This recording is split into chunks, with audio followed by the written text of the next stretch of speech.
Di sini saya mendapatkan garapan TV LG Turbo ya. Ini TV jadul ya. Gejalanya mati total. Kata usernya sebelum mati total gambarnya goyang-goyang. Oke, mau saya membongkarnya. Oke, mesinnya, casingnya sudah saya bongkar. Kita tes.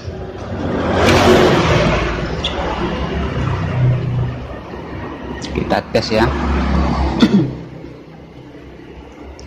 Ini gejalanya mati total, tidak ada tanda-tanda kehidupan. Awal tesnya kita cari yang short dulu ya, barangkali ada yang short. Oke, arahkan AVO ke 1K. Kita cek pin elko nya di jalurnya, main plusnya. Oke, di sini tidak short. Kita pindah ke TR horizontal. TR horizontalnya juga tidak short ya. Oke, kita sekarang pindah ke dioda B+ yang sering short ya. Ngecek dioda B+ di sini dan di ground.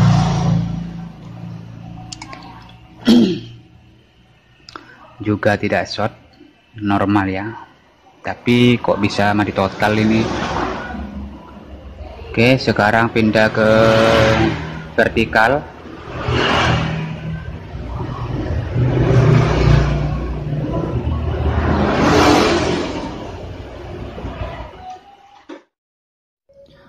Oke, untuk dioda vertikalnya tidak short.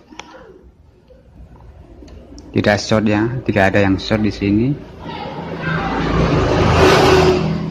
Oke, tidak ada yang short. Horizontal tidak short. B+ juga enggak short. PSU juga enggak short. Tapi kenapa mati total? Oke, mau saya nyalakan.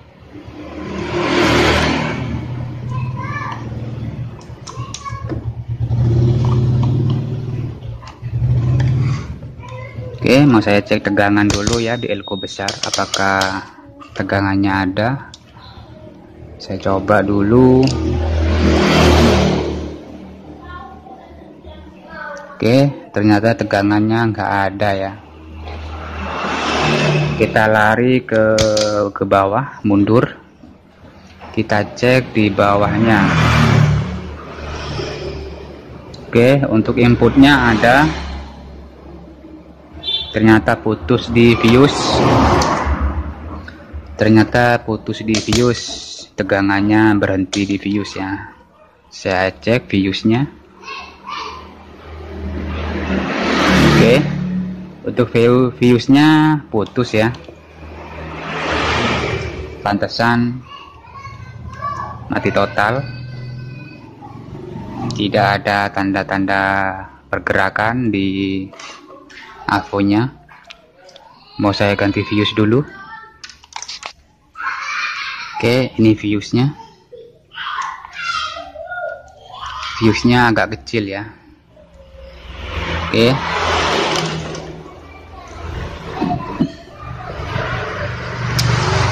sekarang mau saya nyalakan. Apakah langsung nyala apa enggak ya, karena enggak ada yang short.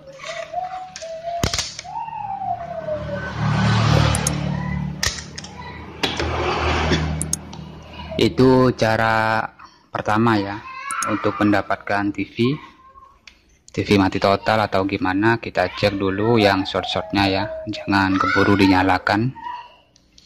Tapi ini mau saya nyalakan karena tidak ada yang short.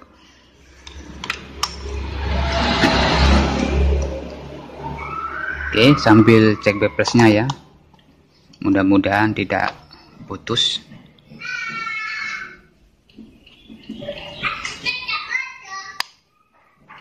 Oke, ternyata fuse-nya putus ya, karena fuse-nya kecil, punyanya AVO meter ya. Barusan keluar kilatan. Oke, fuse-nya langsung gosong, tidak kuat. Sekarang mau saya cari cabutan aja di TV. Oke, ini fuse dari TV Cina ya, agak besar ampernya ini. Beda sama tadi bekas avometer. Kalau yang ini agak besaran. Oke, mau saya nyalakan.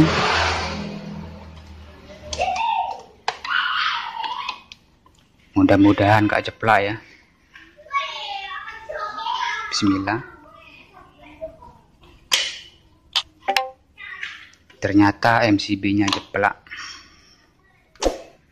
Ada yang gak beres. Mau saya nyalakan MCB dulu. Oke. Di sini MCB-nya jeplak, tapi jalur elko-nya tidak short ya. Aneh ya. Ini di avo-nya tidak short. Oke. Tidak short ya, berarti STR ini aman. Oke, langkah kedua kita mundur ya. Kita mundur aja. Kita cek dioda. Kita pindah ke kiproknya ya, dioda kiprok.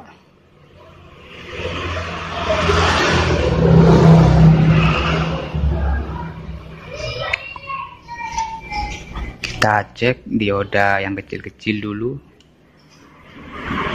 Tidak short.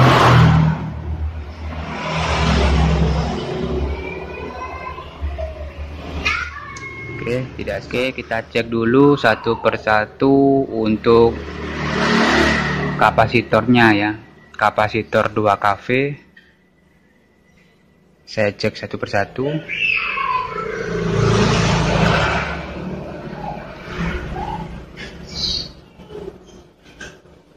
Oke.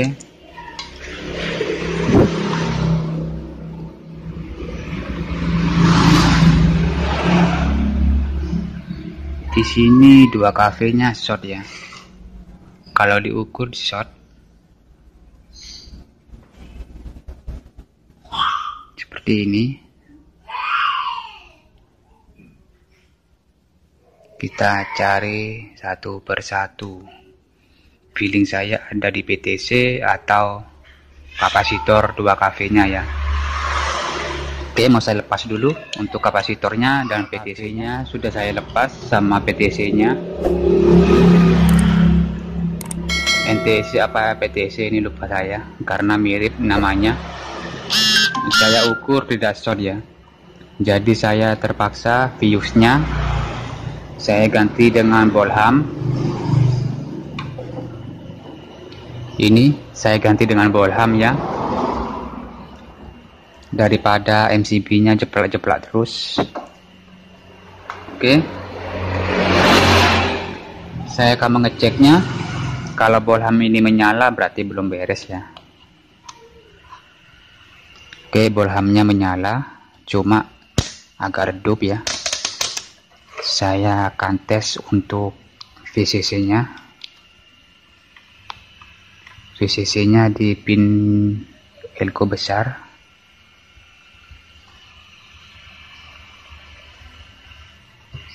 Oke, di pin elko besar masih belum masuk. Belum ada tanda-tanda tegangan masuk ya. Berarti belum ada yang beres. Itulah manfaatnya bolham sebagai pengganti fuse ya. Cara aman kita untuk melacak PSU. Oke, sekarang mau saya pindah ke STR-nya ya. Saya cabut STR-nya. STR sudah saya cabut. VCC-nya masih belum masuk ya. Masih ada yang short ini di sekitaran sini ya. Oke, mau saya lepas satu persatu semua untuk diodanya, dioda kiprok.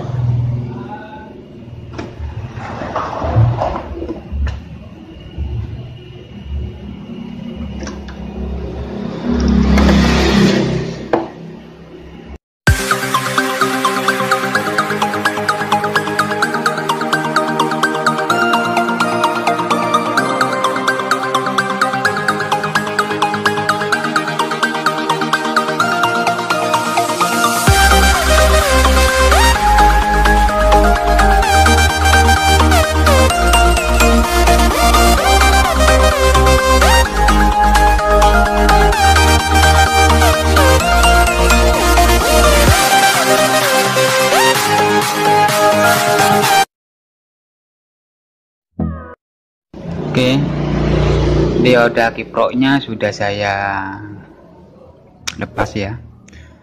Sekarang sudah nggak hidup lagi bolhamnya kalau dinyalakan. Sekarang saya akan mengukur kiproknya. Ini ada keterangan main dan plus ya, dan ini untuk VCC AC nya. Oke, untuk main plusnya tidak short, ini tidak short ya, tidak short. Kita ukur bolak-balik, kita probe merah,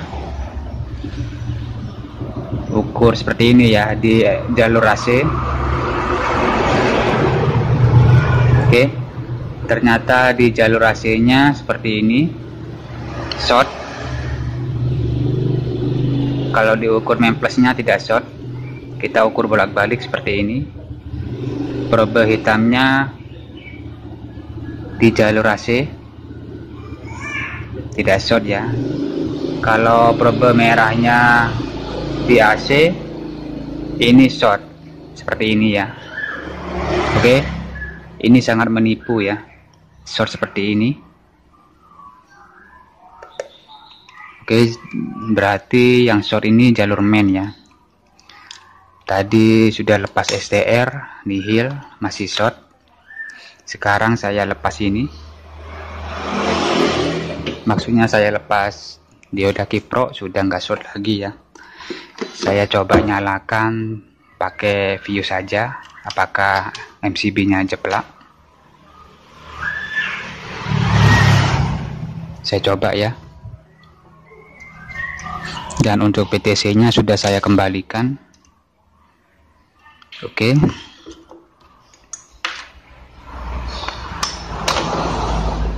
Saya coba nyalakan. Apakah MCB-nya jeplak? Oke, MCB-nya sudah nggak jeplak ya. Mau saya ukur untuk tegangan AC-nya. Apakah masuk di pin kiprok?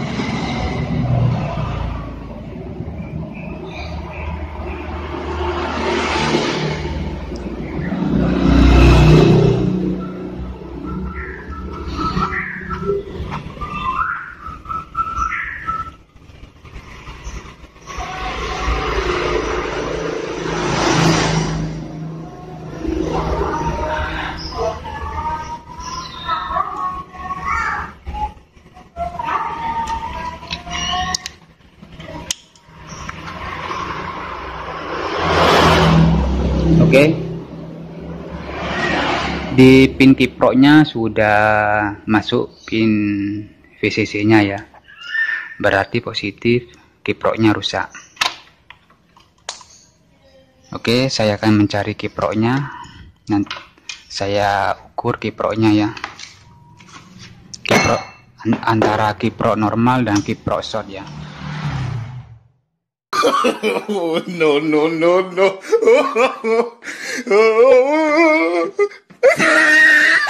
Oke, kiproknya sudah terlepas ya. Jadi cara mengukur kiprok seperti ini ya, buat teman-teman pemula. Ini main plusnya, kita ukur main plusnya seperti ini. Kalau jarumnya tidak ke nol, tidak short ya. Terus pin probe kita ukur di pin AC. Ini tegangan AC ya. Kalau tidak short berarti normal. Kita balik probe di main hitam. Sedangkan yang merah ini ke pin AC, jalur AC seperti ini. Ini tidak short ya, tidak seperti yang ini. Yang ini short di mainnya. Mainnya ini short ya seperti ini. Itu jalurnya ke nol ya. Ini yang short. Mengukurnya harus dibolak-balik ya, jangan diukur main plusnya aja. Kita seperti mengukur dioda biasa ya. Cara mengukur kiprok seperti ini harus dibolak-balik karena ini jenis kiprok.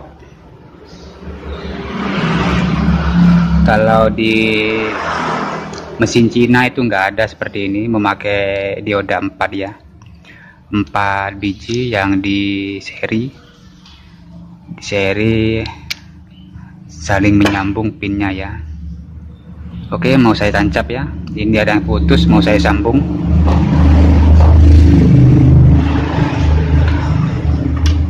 Berarti yang bikin short, yang bohlam ini menyala, diodanya short ya. Oke, mau saya tancap. Oke, kiproknya sudah saya pasang. Jangan sampai kebalik ya. Di sini saya modif menampakkan kawat karena aslinya kecil ya. Aslinya kecil, sedangkan penggantinya sangat besar. Jadi kakinya kurang alias tidak cukup ya. Oke, seperti ini. Memplesnya jangan sampai kebalik, nanti bisa-bisa elko-nya meledak ya kalau kebalik. Dan untuk STR-nya mau saya solder juga.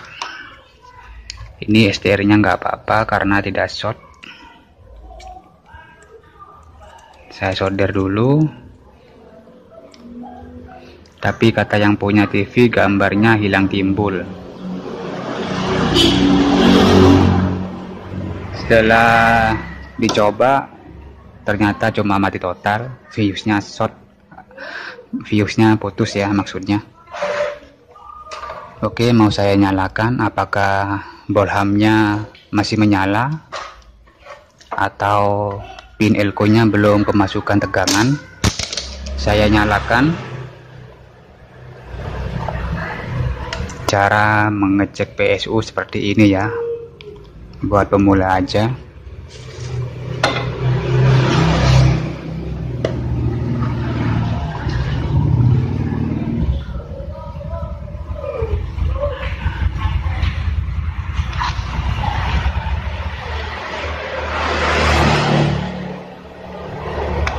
Oke, seperti ini. Tegangan 400 voltnya di elko 400 sudah kemasukan tegangan ya. Untuk bohlamnya kedip-kedip karena memakai 5 watt.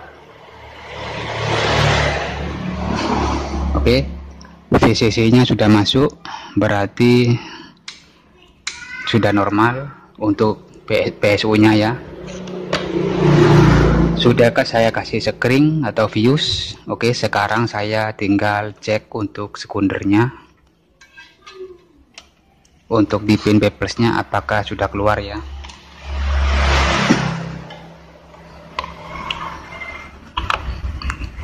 Bismillah, mudah-mudahan berhasil.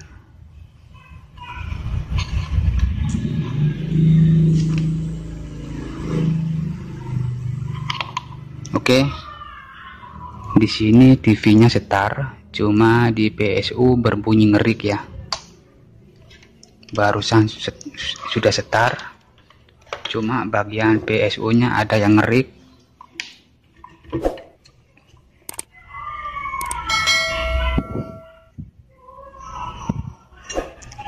PSU-nya ada yang ngerik ya. Kayak itu apa? Kayak elko-nya kering.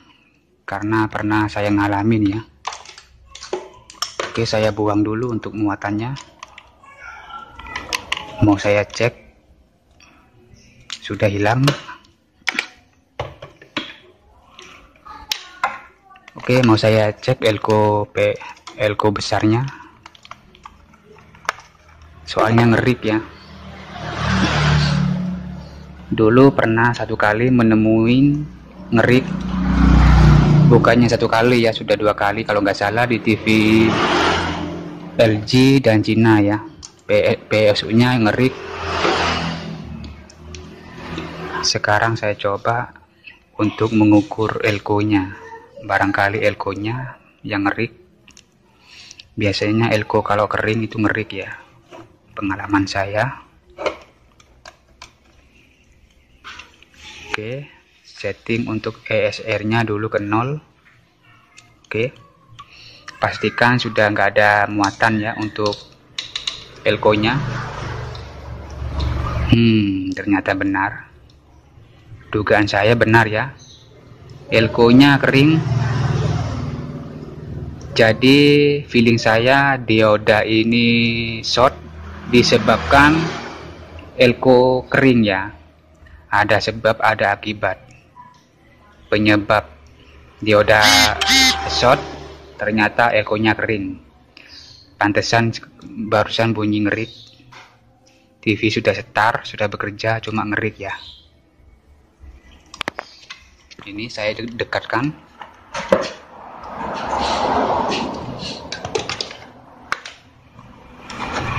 Coba perhatikan jarum ESR-nya ya. Bergerak apa enggak? Tidak bergerak sama sekali. Oke. Feeling saya, kata usernya, sebelum ini mati total gambarnya hilang timbul. Mungkin disebabkan elko ini kering sehingga B plusnya tidak normal ya, tegangan B plusnya. Bisa jadi. Oke, mau saya cabut dulu dan saya ukur lagi nanti.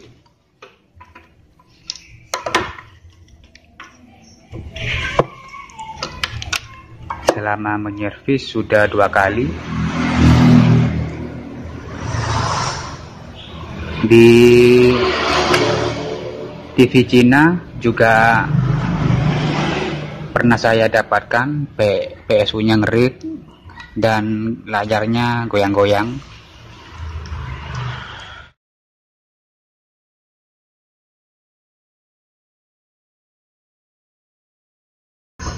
Ternyata dikocok-kocok seperti ini, elko-nya dikocok-kocok ya, ternyata kerasa goyang-goyang di dalam, berbunyi. Mungkin sudah putus ini ya. Oke, saya cek lagi.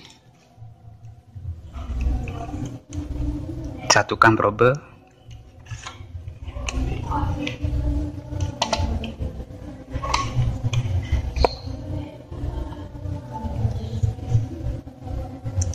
Satukan probe dulu ya. Oke, sekarang tinggal diukur. Tidak ada tanda-tanda pergerakan. Oke, mau saya ganti dulu dengan kapasitas 220 mikro.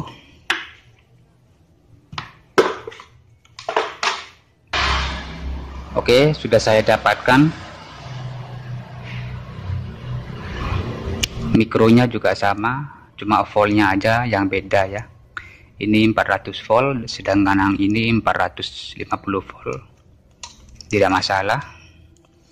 Oke, sebelum saya tancap mau saya ukur dulu, takutnya juga kering ya. Satukan probe. Oke, saatnya mengukur. Jarumnya mentok ke 0 ya, karena 220 mikro. Oke, mau saya tancap. Saya tancap dulu ya.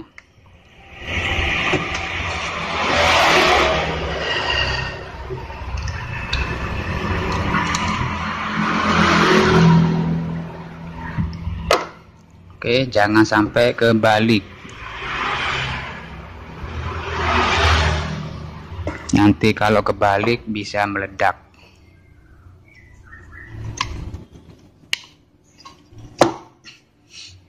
Mungkin di sini teman-teman ada yang merasakan kena ledakan elko ya di wajahnya. Kalau saya sih 1 kali. Itu di power ampli, bukan di TV ya. Pernah merasakan di power ampli meledak. Oke, sangat perih. Di saatnya menyalakan.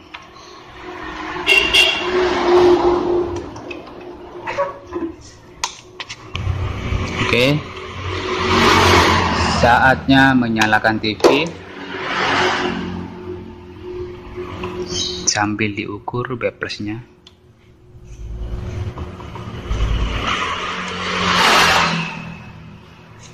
Oke, TV-nya langsung setar dan yang berbunyi ngerik sudah nggak ada ya. Kita intip layarnya.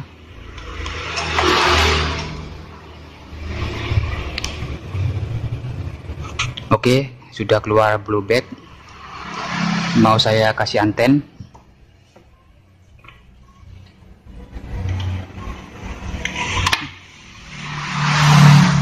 Setrum agak kenyang-kenyang gitu ya, nitrumnya sedikit, mungkin kaki saya basah.